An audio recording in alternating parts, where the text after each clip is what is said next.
Okay, so we have again this week two Parshas, Behar and B'chukaisei, and we're going to focus on a lesson that we take from the first Parsha, Parshas Behar.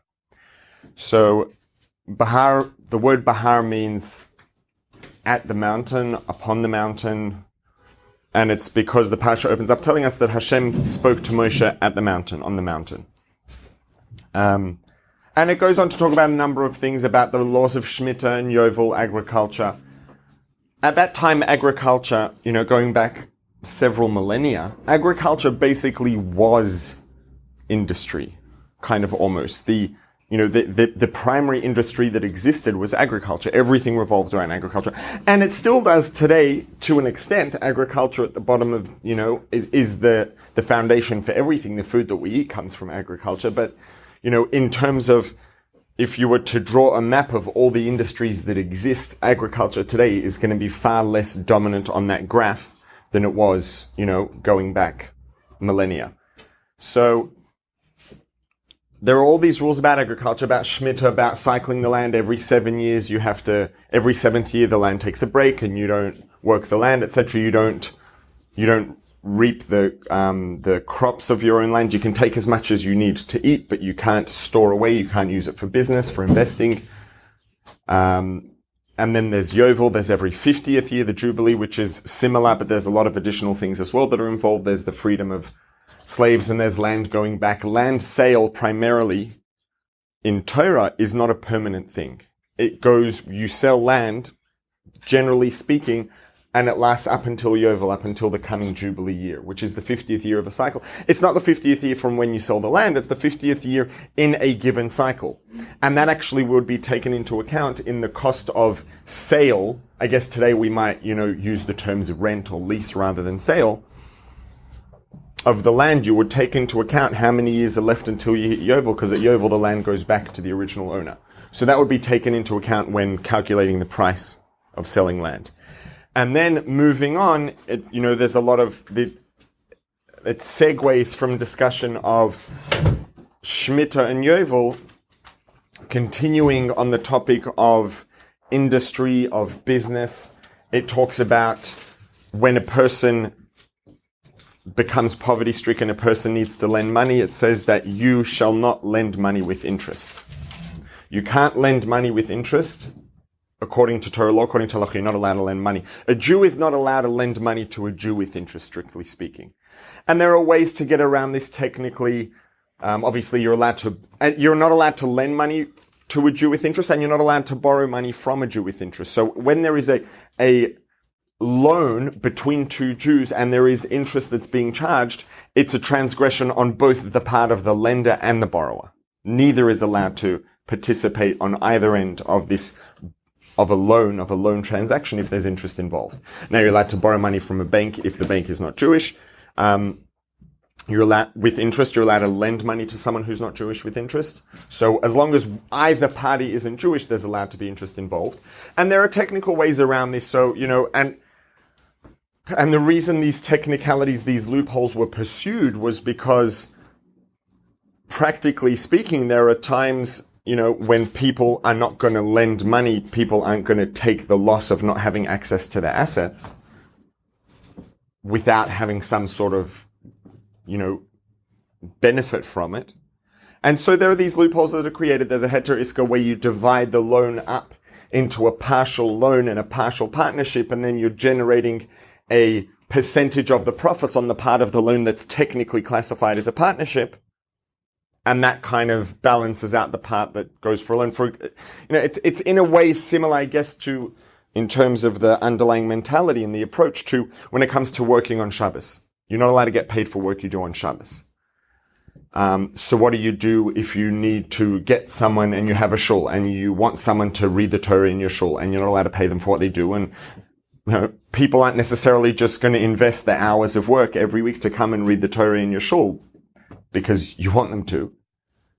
So what you can do is you can pay them for the time that they spend preparing, and you can kind of, when you make a rate, a going rate or a salary or whatever it is, the price that you're going to pay for the hours they spend preparing, which is done during the week before Shabbos, you can factor into that price also the fact that they're going to come to the shul and they're going to read the Torah for you.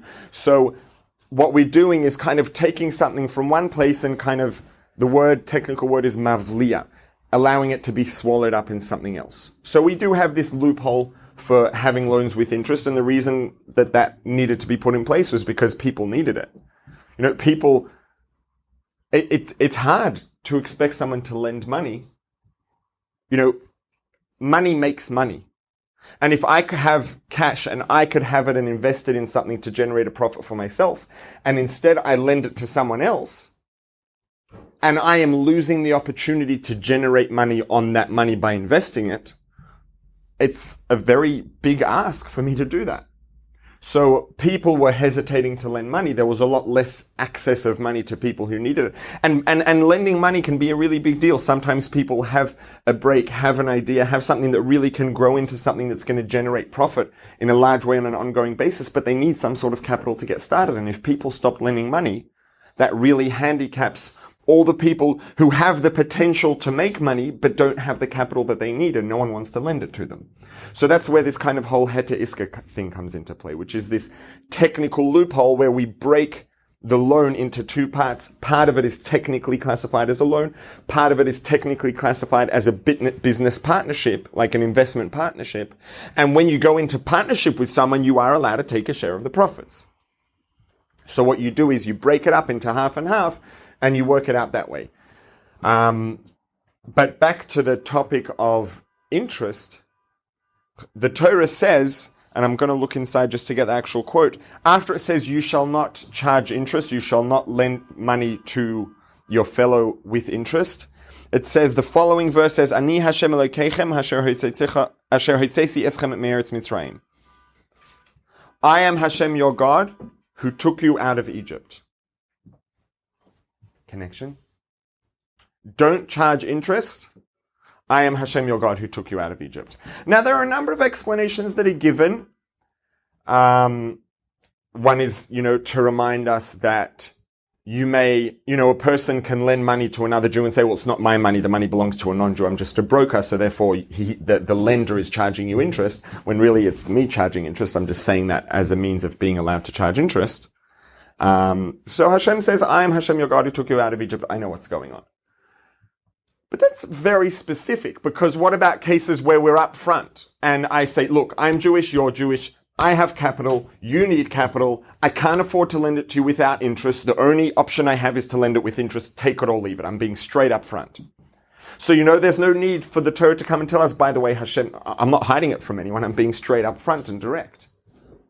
So we want to try and look for something that's a little more fundamental and a little more connected to the actual whole idea of interest rather than a specific scenario of charging interest. And another explanation that's given is that, when you lend someone and you are therefore foregoing your access to that capital and the ability to generate a profit on that capital in order to allow someone else the opportunity to do that, and you're not charging interest, that's really placing a lot of faith in the Creator and saying, yes, I'm doing this. It makes no fiscal sense for me at all, but this is what the Creator is instructing me to do, so I'm doing it. And so that's why it says, don't charge interest, lend money without interest. I am Hashem your God. So, step back. There's a Midrash that says about this. Why does it say that don't charge interest? I am Hashem your God who took you out of Egypt. The Midrash says, when someone observes the mitzvah of not charging interest, when someone accepts the mitzvah of not charging interest, they are accepting upon themselves the yoke of heaven. Yoke is in Y-O-K-E, not Y-O-L-K. There's no cholesterol involved. The yoke of heaven, they are taking on an unquestioning commitment. I will do what the Creator instructs me to do. I will follow the guidelines of the Torah unquestioningly. That's Ol Malchus Shamayim, the yoke of heaven. A commitment to do what the Creator says. The Midrash says a second thing. Anyone who accepts the mitzvah of not charging interest accepts the exodus from Egypt. So we have three things here. We have, is there a whiteboard marker here? We have interest.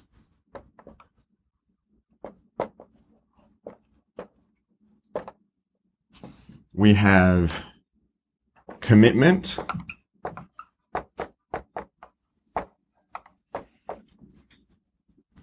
to God, yoke of heaven,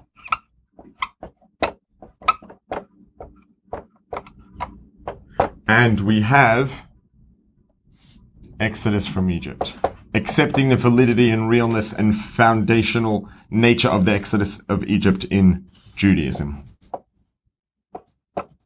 And we know that this is the Exodus from Egypt, the Yetzias Mitzrayim, is a very foundational thing in Yiddishkeit and Judaism.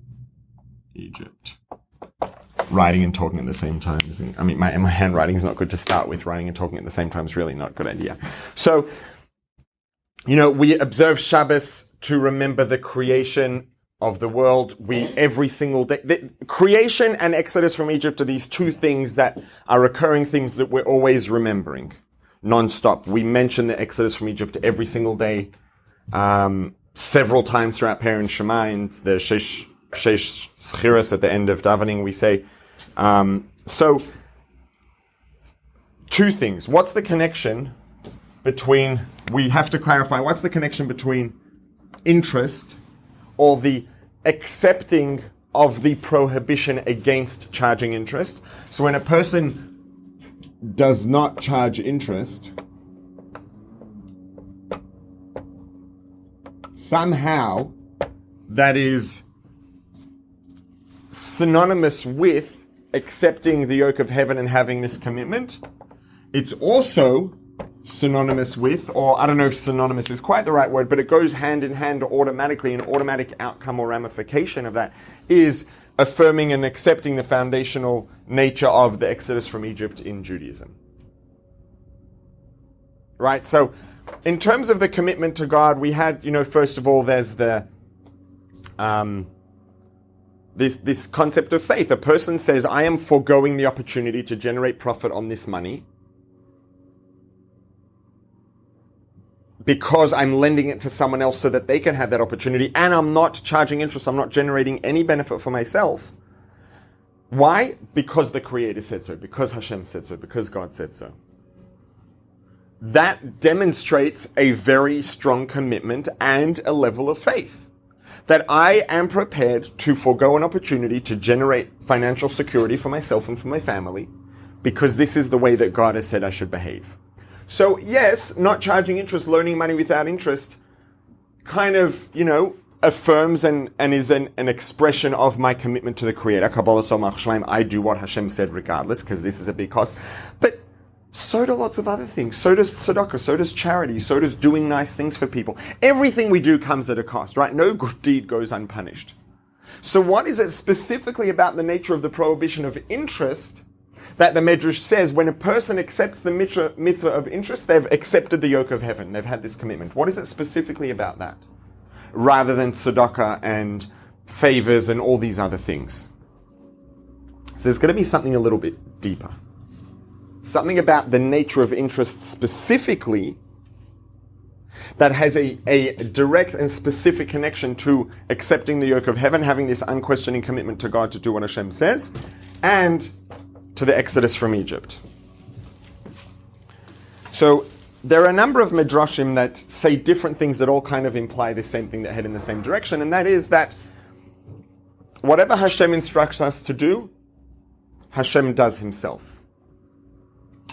So whatever mitzvahs Hashem tells us to do, Hashem does an equivalent is probably a better word, an equivalent mitzvah. And this is true of all the mitzvahs. And the tefillin, the Midrash talks about what does it say in Hashem's tefillin? If Hashem tells us to put on tefillin, and Hashem observes all the mitzvahs that he instructs us to do, then Hashem wears tefillin. What does it say in Hashem's tefillin? And the Midrash talks about it. Just like we put on tefillin, our tefillin contain scrolls that discuss our faith in Hashem, etc. Shema Yisroel, for example. Hear, O Israel, Hashem is your God, Hashem is one. That's inside our tefillin. Inside Hashem's tefillin, it says, Mika Amcha Yisrael, who is like your people, Israel. So, on each side of the relationship, our tefillin are focused on directing towards Hashem, and Hashem's tefillin are focused on directing towards us. So, and there are two parts to this. Some of the midrashim that talk about Hashem doing the mitzvahs that he tells us to do are talking about beforehand. It says that kol masha hu oise, whatever Hashem does, Omer li Yisroel lasos, he tells us to do. So he does it, and then we have to do it. So Hashem, the Creator, does the mitzvahs, fulfills the mitzvahs before we fulfill them. And then part 2 is that the mitzvahs that we do, Hashem then does in return. So an outcome of us doing a mitzvah is Hashem doing the equivalent mitzvah. And one of the places that it's talked about is specifically within the context of Torah. It says that Kol HaKorah, anyone who learns Torah, HaKadosh Baruch Hu Korah v'shoneh kenegdo. Hashem reads Torah in response and learns the same Torah that we're learning. And the similar thing applies across the board to all mitzvahs. And there are 2 parts to this. The Hashem doing the mitzvah before we do it is very different to the Hashem doing the mitzvah after we do it. Hashem doing the mitzvah before is to help facilitate our observance, our fulfillment of the mitzvah. We are only able to do things that are in proportion to our abilities. Each of us has different strengths, different weaknesses. Every single person, you can pick any specific field, any specific ability, and every single person in this room, every single person on the planet will have a different capacity to succeed specifically within that field or that discipline or whatever it is. Now, obviously, as far as we can measure as people, we're not going to have 7 billion different grades that we can give. They're going to be in categories, A, B, C, 50th percentile, 51st percentile, etc. But at the end of the day, even within any of those, technically, if we could zoom in tightly enough, every single person is different. Which means that our abilities to achieve are different. Someone who is gifted with an incredible ability, an exceptional ability to understand, things in the field of mathematics may not be able to do creative writing so well, and vice versa. So a person who's gifted in mathematics is going to be able to achieve more than someone who's less gifted in that field. And someone who's very gifted at creative writing and a specific style of creative writing will be able to achieve more than someone who is less gifted. Why? Because our abilities are generating an outcome. We are doing something, we are taking actions that we are able to take because of the abilities we have. And the greater our abilities, the more effective the actions are going to be that we take. And generally speaking, the greater the outcome will be in proportion to the actions that we took, which were in proportion to the abilities that we have. So things that we achieve as a general rule are in proportion to our abilities. Now, our abilities, may be exceptional. Pick whoever was the most academically capable person ever to have existed, call it the highest IQ, however you want to label it. That person could achieve more academically than anyone else on the face of planet Earth, ever. But it doesn't mean that their capacity to achieve academically was infinite. It's just that the limit that they could reach was greater than the limit everybody else could reach. But it's still defined. It's still in proportion to their abilities. Now, our abilities are physical. They're mental, they're cognitive. The abilities of a Homo sapiens animal, of a living human being, as a Homo sapiens, as a physical person, are to achieve things that the human body can achieve. Whether it's with our hands and our feet, whether it's with our brain, it's physical, again, academic, cognitive, whatever we want to call it, emotional.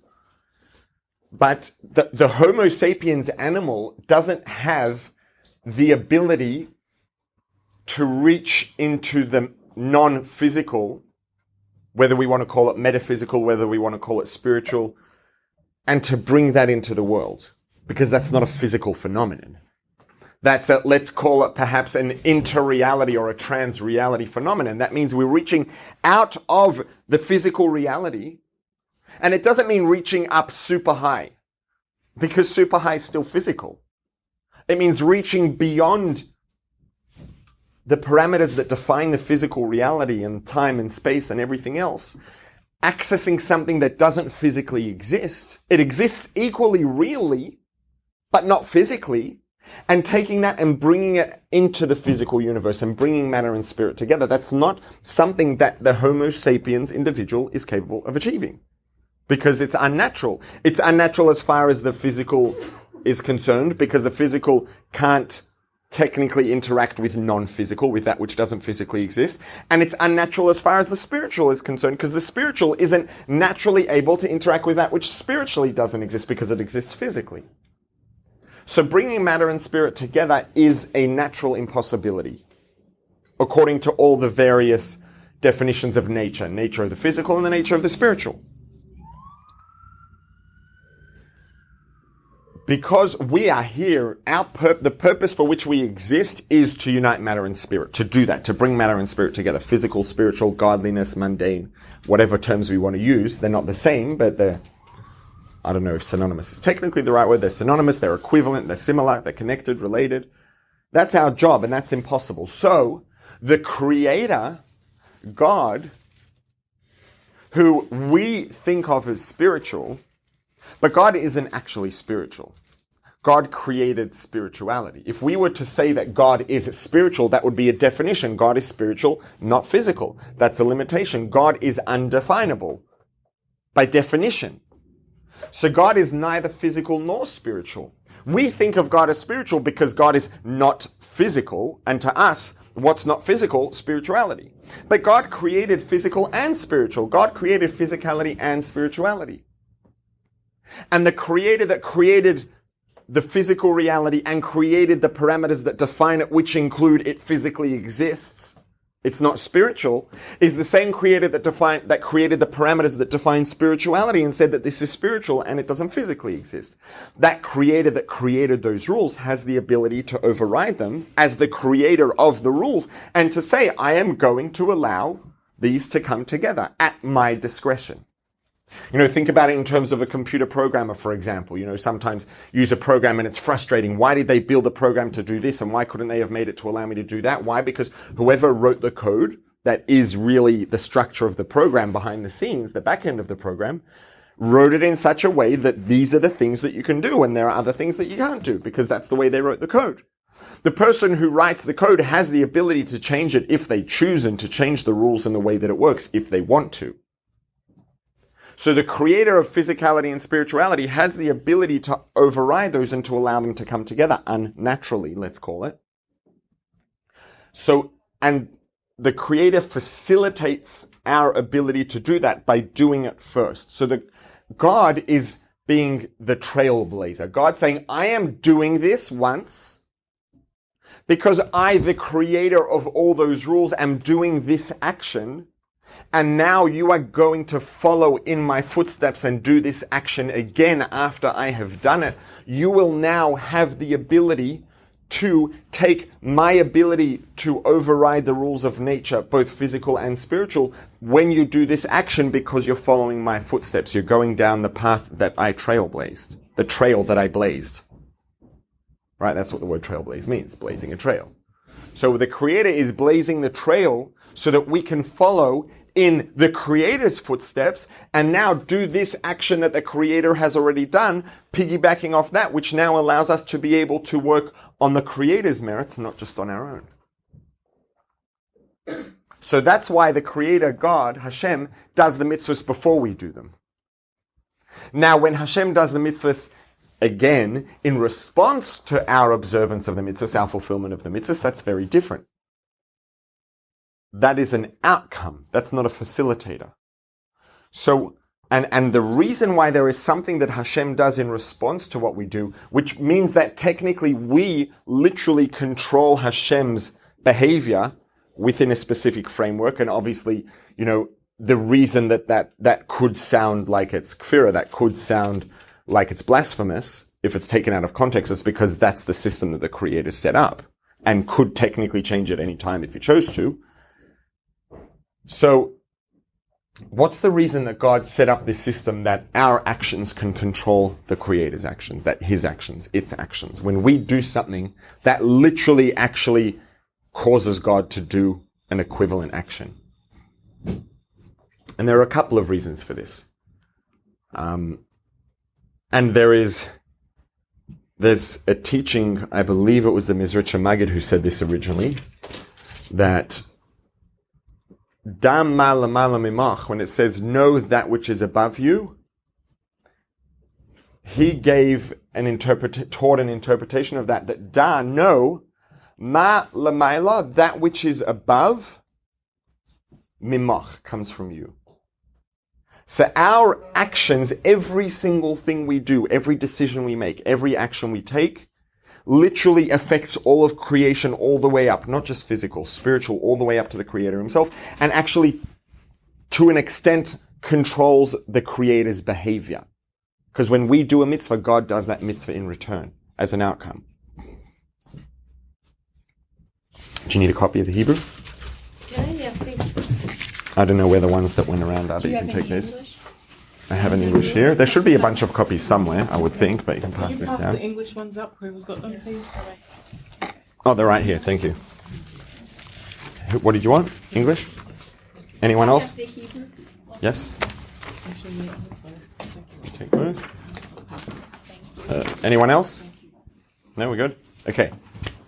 So, and, you know, we talk about reward and punishment.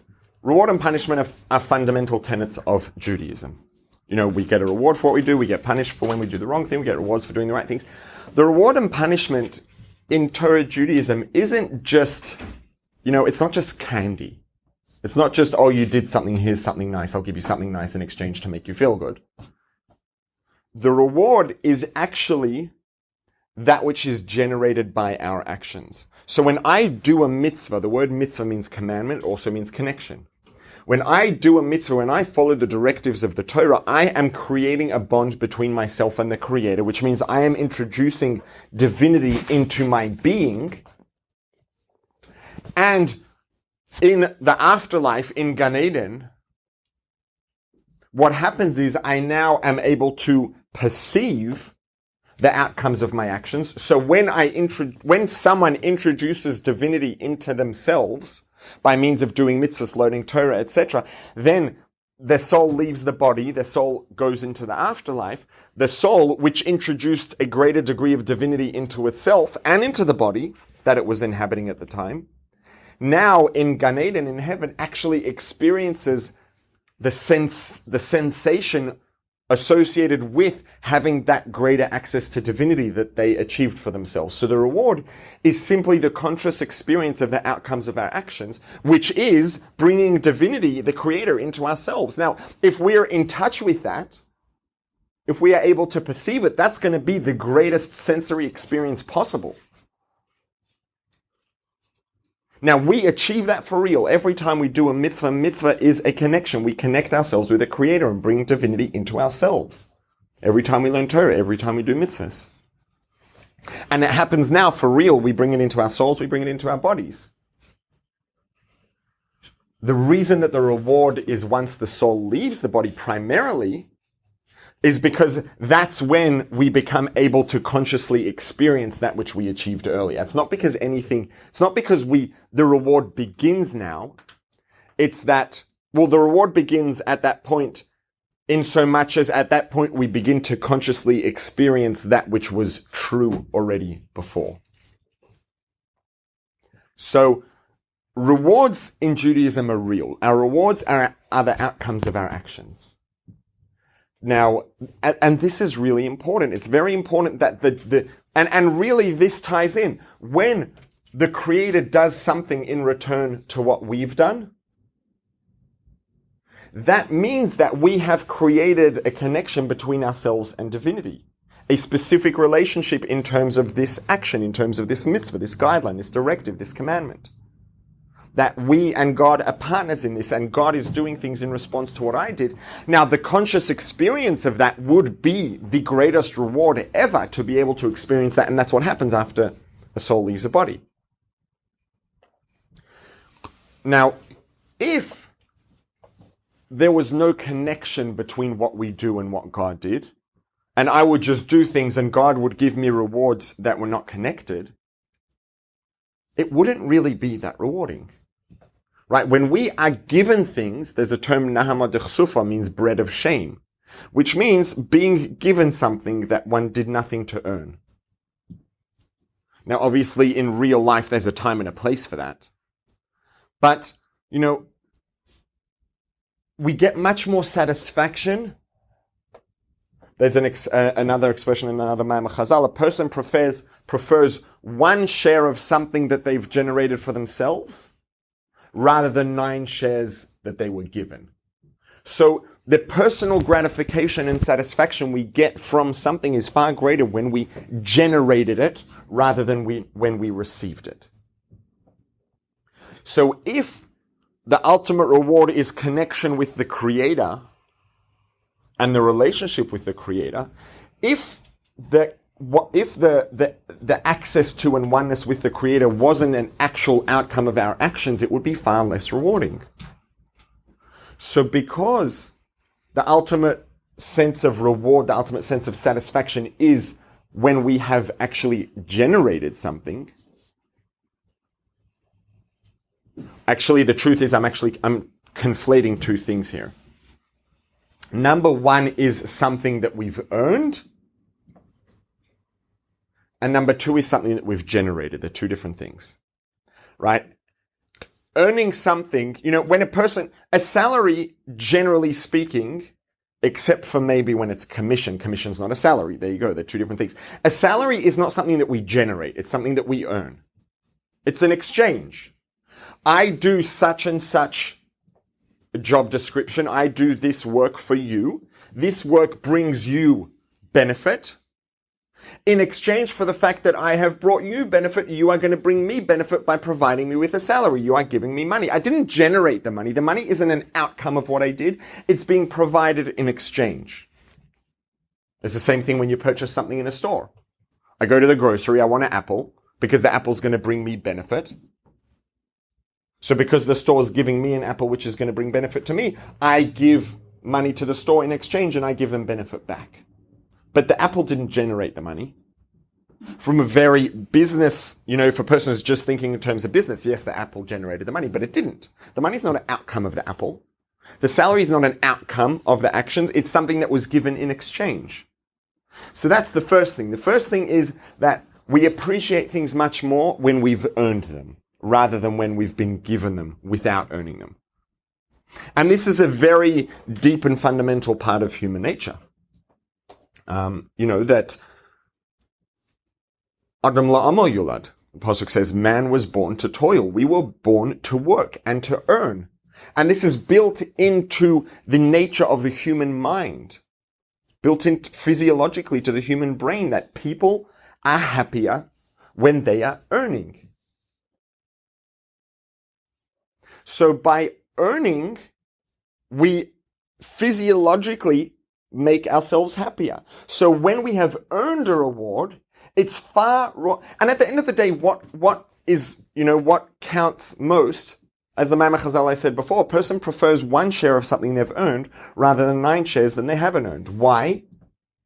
Because at the end of the day, what's truly valuable is measured by what it provides to my experience in terms of valuable for me. Right?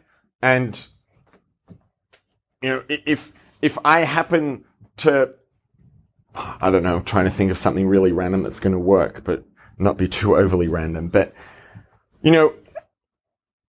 $5 bills and $100 bills, let's say. A $100 bill is objectively worth more than a $5 bill. But if I just have this thing, let's say, for whatever reason it is, I just have a thing for $5 bills.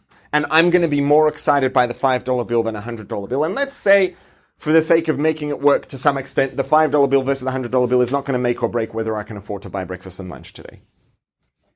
The $100 bill is objectively worth more than the $5 bill, but the fact is, if I have a thing for $5 bills and they excite me and make me happy, the $5 bill is making a bigger contribution to my personal experience than the $100 bill is. And at the end of the day, in terms of measuring my life experience, the $5 bill is making a bigger contribution.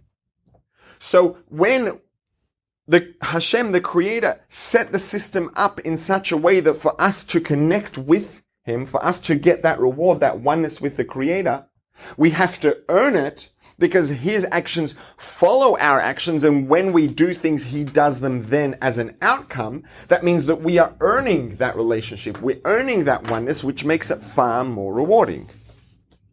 So the reason that God does things in return to what we do, in return for what we do, number one is because that means that we've earned our reward, and that makes it more of a reward because a reward really is a reward because it contributes to our experience, right? Something that's a reward for me is a reward for me because it contributes to my personal life experience. So because if we were to measure the size of the thing that's being given as a reward, it might be the same. But if it's given in a way that makes it give a greater contribution to the experience, then it's a bigger reward. So by God setting up the system that our oneness with the Creator is earned through our actions, when we do things, God does them in return, that means that we have earned that oneness. We have earned that reward, which makes it more rewarding. Another thing that makes things more rewarding, the thing that makes the work itself more rewarding, is when we see that it's being productive. It's another thing that's very fundamentally important to human nature, is that being productive makes people feel good. A really important thing sometimes that can, for people who are down and whatever the reason is, a lot of times a very effective approach is to, and it can be across an incredible spectrum of situations and contexts. So I'm going to keep it very generic, but if you can find something that's going to make a specific person feel deeply productive, like they're making a productive, valuable contribution, and you can get a person to do little things that are going to make them experience that can really be very powerful at pulling people out of a bad place and really getting them onto a path to a happier place. And that can be a very powerful motivator to get them wanting to do more and to go forward, because at the end of the day, the greatest reward that we have, one of the greatest rewards that we have, physiologically, one of the greatest rewards that the brain can experience is a sense of being productive. So if we can help a person do something, a little baby step that makes them feel productive, makes them feel like they've made a difference and actually generated something valuable, that provides a very strong physiological reward in the brain, which gets them to want to do it again and to take more steps down that path. And little things like that can be very powerful, like taking people from a bad place and moving them towards a much more healthy place. Get them really moving in that direction. So and this is a little deeper than just earning. And this is the distinction I was making before between salary and perhaps, I'm not sure that I really like commission as an example. Let's take cooking or baking as an example. I use this a lot. When I do my job, I go to work, I do my job, I get my paycheck. My work didn't generate the paycheck. The paycheck is given as a value exchange. I did something valuable for the employer does something valuable for me in the form of a paycheck. When I take the ingredients of the cake or the bread or the dish, the roast, whatever it is, and I take the ingredients, I combine them correctly, right proportions, right order, and I get a great product at the end, it's not a reward. It's not like the person who wrote the cookbook said, if you follow the directions, I'm going to make you have something good on your table. It's that when you follow these directions, you are going to generate a good quality food product. Following the directions of the recipe or following the directions of your intuition, whatever it is, when you combine the ingredients and you go through this, sequence of events to create something, what you've created it. It exists as an outcome of what you did. You generated it. You don't generate a salary. You earn a salary. And when you put in your effort and you try to cook something, to bake something, it can feel very rewarding. And you see it very often, people kind of looking for compliments for things that they baked and things that they cooked. And I shouldn't say they, I should say we, right? And on one hand, it can seem like kind of trivial, but on the other hand, it's natural to have a sense of pride at having created something. And cooking and baking are one example. When a person builds a website or whatever it is, whatever the field of expertise is, but when a person creates something, it's natural to feel proud of it. Because we were created, the human, and this is not only human actually, it extends to animals too. There is a sense of pride that's associated with the pleasure we have from having been productive, having made a contribution. So Hashem took this and built it into, there's a story, a mashal that the Frierdiker Rebbe, the previous Rebbe, gave for this, of, the king or the, very extremely wealthy person's traveling and sees some guy standing in the field, the farmer, or not even necessarily a farmer, someone who works for the farmer, and the equivalent today would be someone earning minimum wage doing something that hypothetically, technically anyone could do maybe. And he's standing in the field with a pitchfork and, shoveling hay and taking hay from the field and collecting it into a pile. So the guy says, you know what? You just have an incredibly graceful way of lifting the pitchfork. It just says something it does for me. It's so graceful. It looks, I'm going to pay you. I'm going to match your salary. I'll raise your salary. Come stand in my office and I want you to just stand with a pitchfork and do that thing that you do. It looks so good and I like it. So the guy comes to the office. He's like, sweet, it's easier to swing a pitchfork without the weight of the hay and maybe there's a raise of salary involved. Why not? Be air conditioning, sounds like a good deal. And he comes and he starts standing in the office and swinging the pitchfork and he's doing it and, pretty quickly the novelty wears off. And then it starts to feel a little bit tedious. And eventually he gets to the point where he says, like, I can't do this anymore. And the guy says, what do you mean? You can't, it's the same thing you were doing there and the conditions are better. What do you care? And he says, no, it's not the same thing because out there I was doing something. I was achieving something. My actions were generating a productive outcome. In here, I'm not generating anything. I'm not being productive. And therefore, his brain wasn't getting that reward. And his soul wasn't getting the reward. They're partners. The brain and the soul, the body and the soul are partners and they work together. And the structure is equivalent in a lot of ways. And the physiology is equivalent in a lot of ways. It's not either or. They're partners and they work together. So it's very important and it's fundamental part of Torah Judaism that our actions generate the reward. Number one, they earn the reward, but not only do they earn the reward, they actually generate the reward. The reward is an outcome of what we've done. An outcome of our actions. The oneness with the Creator, the relationship with the Creator is generated by our actions. I did this which caused the Creator to do it. So my actions generated something infinite, which I have a connection to now, and that's the ultimate reward.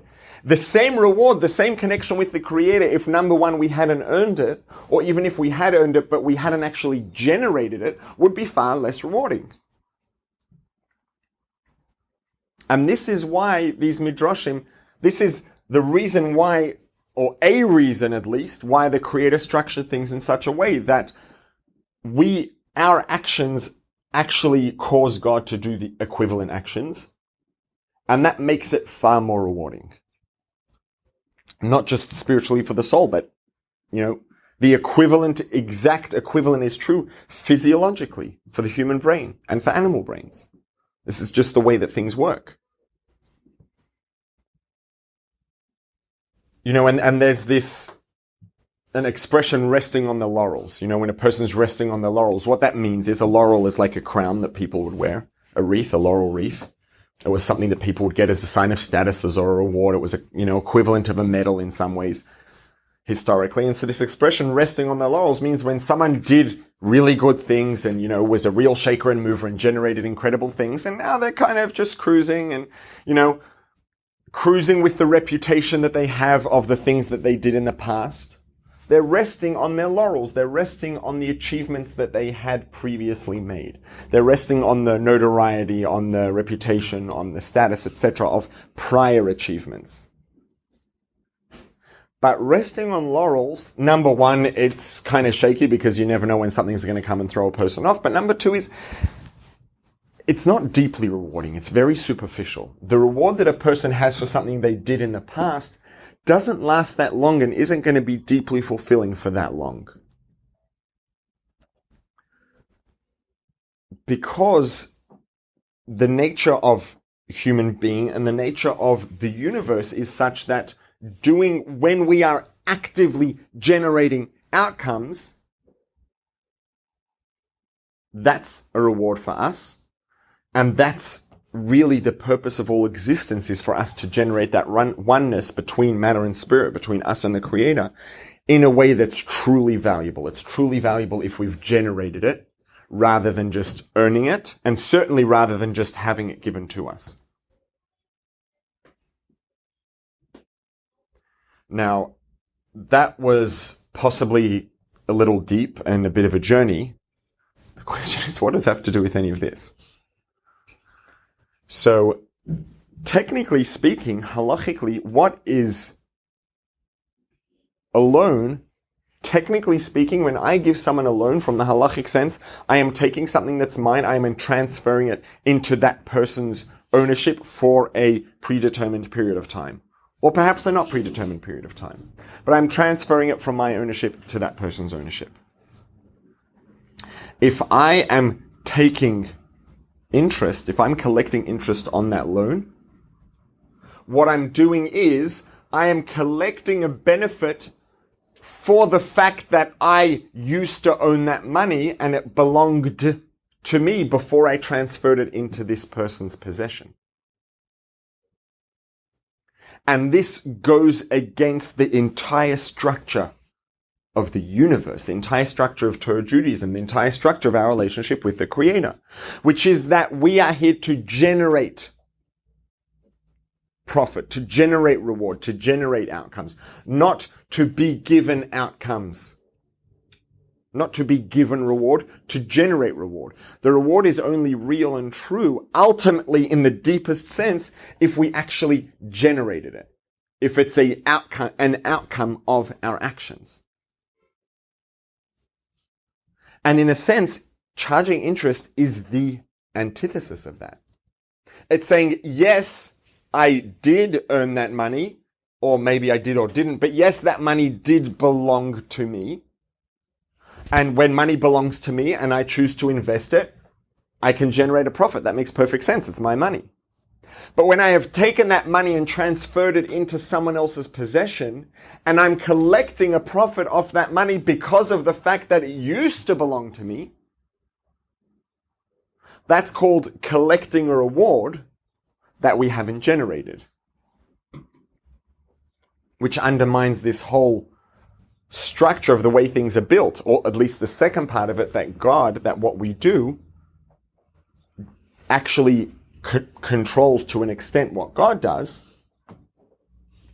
which brings divinity into the world in a way that's meaningful in the deepest and truest sense, because we have generated that oneness between matter and spirit, between mundane and godly.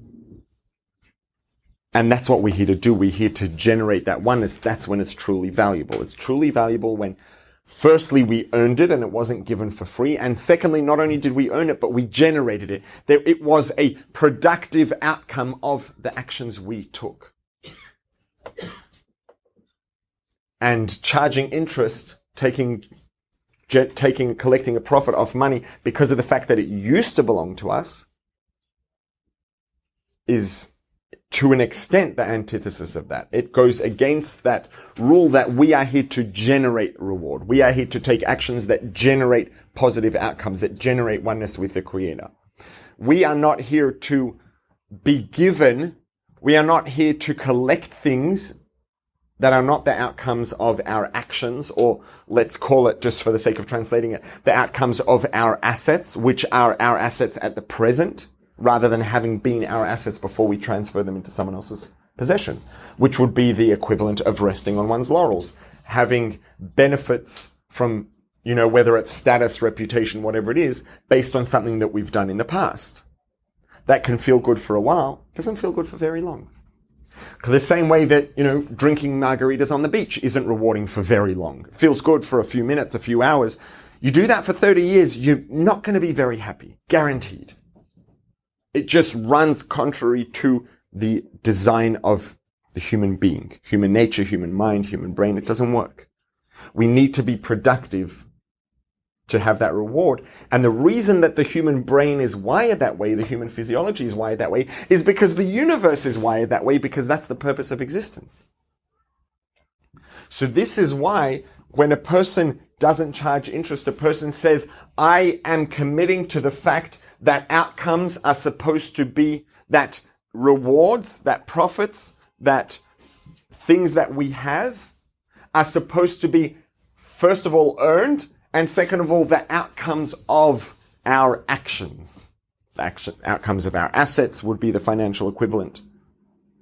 So when I accept that and I say I will not collect profit off of something that doesn't presently belong to me, I will not try to achieve oneness between matter and spirit without doing the actions that make it happen, I am affirming my commitment to God. I am saying, yes, God, I am committing Kabbalas Ol Malchus Shamayim. I'm accepting the yoke of heaven. I am saying, yes, I commit to doing the things you say because these are the things that need to be done to generate the reward, to generate the positive outcome, to generate the union between matter and spirit. I want that to happen. I want it to happen the right way, the way that's truly meaningful. And therefore, I'm going to do the things you say because that's how it works. That's how it happens. When I do the mitzvahs, then you do the mitzvahs. When I follow your guidelines, then there is a oneness between matter and spirit. It's an outcome of my actions. Is the parallel clear between not accepting interest and having that commitment? Kabbalah so? Not entirely. Okay, so there, I guess to just sum it up, there is actions are supposed to drive reward, right? Now the equivalent of that in terms of money, Exodus, Egypt, would be that assets generate profit. Right? So assets are mine. My assets generate a profit for me. My actions are mine. I've done them. They generate benefit for me. They are productive. They generate an outcome. The same way that I do not expect to get a reward that wasn't generated by my actions, I shouldn't expect to earn a profit that's not an outcome of my assets that belong to me now. A loan is technically assets that belonged to me and will belong to me again, but at the moment they are in the possession of someone else. They are not my assets in my possession. And when assets that are not in my possession, these are not my assets, that's the equivalent of getting a reward not through my actions.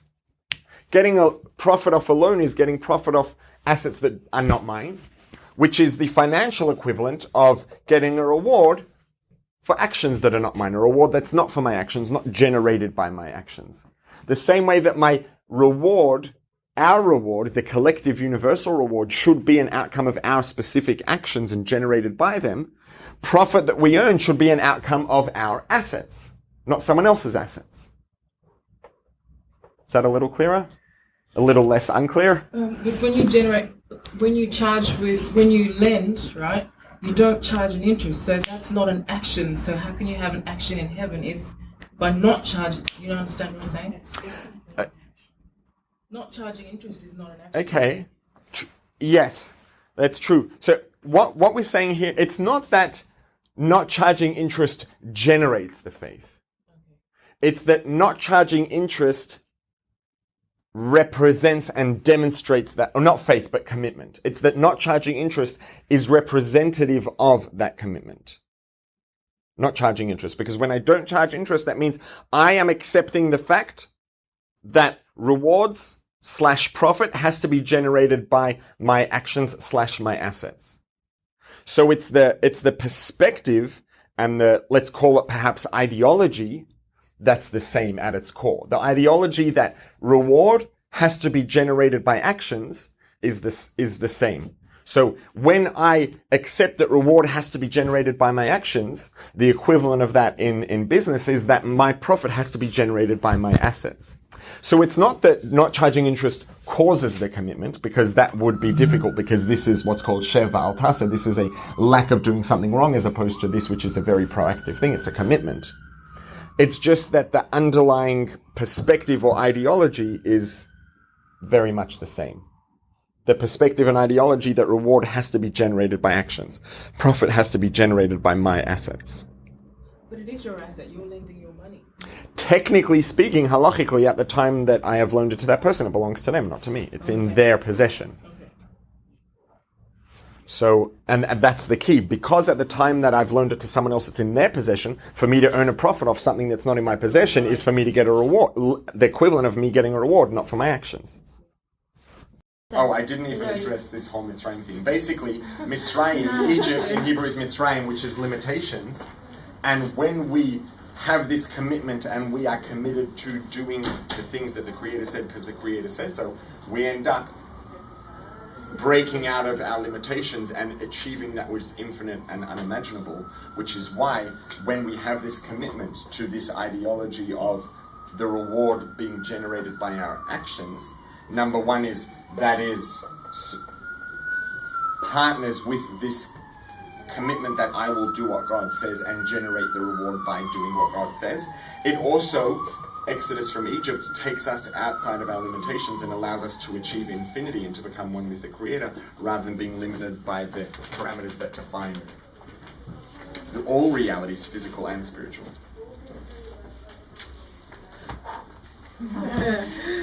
Take a breath. Yeah, a few breaths, I think.